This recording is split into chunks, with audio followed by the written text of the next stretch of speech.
Hi, my name is Goldman. I'm the director and founder of Goldman & Associates. Our firm has a primary focus on family law issues here in Michigan. And today we're continuing our video series designed to educate and inform the public. So please reach out and subscribe to our channel. Today we're going to talk about the draining of assets. A lot of times people will say, well, we're not really divorced. We're just separated. We're thinking about it. So if we're just separated informally, we don't live together anymore, nothing's pending before the court, we're thinking about it, it's a trial separation, what's going to be if my ex spends all our money? Well, the answer is, you're going to have a problem. Because there's no court order that says that he or she can't spend that money. And if you hope to get some order later on that says, well, this was a trial separation, so, and it was in contemplation of divorce, so she shouldn't have spent the money, you may well run across a court that says, look, you want to file a separate maintenance action and get a status quo order preserving the money, you could have done that. This is, you call it a separation, but it's not under the auspices of the court, it's not governed by a court order. If he or she spent money, it's done.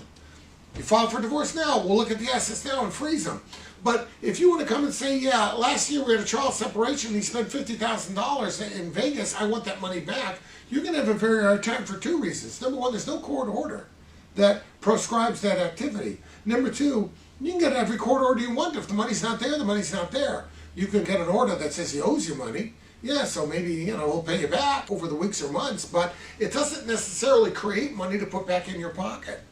So therefore, if you were really worried that in the context of a private separation, if you were really worried that somebody's going to spend down the marital estate so that there's nothing left to divide in a future divorce, then maybe you shouldn't do it that way.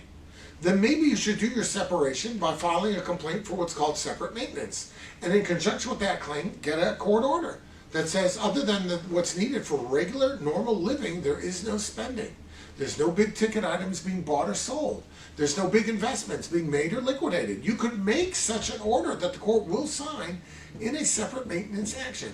And I suggest you do that because you are correct in assuming that if it's informal, you're running the risk that somebody's going to spend down the estate, somebody's going to rack up debt or diminish assets. Now, if you have any questions about your case, reach out and we'll be glad to help you out.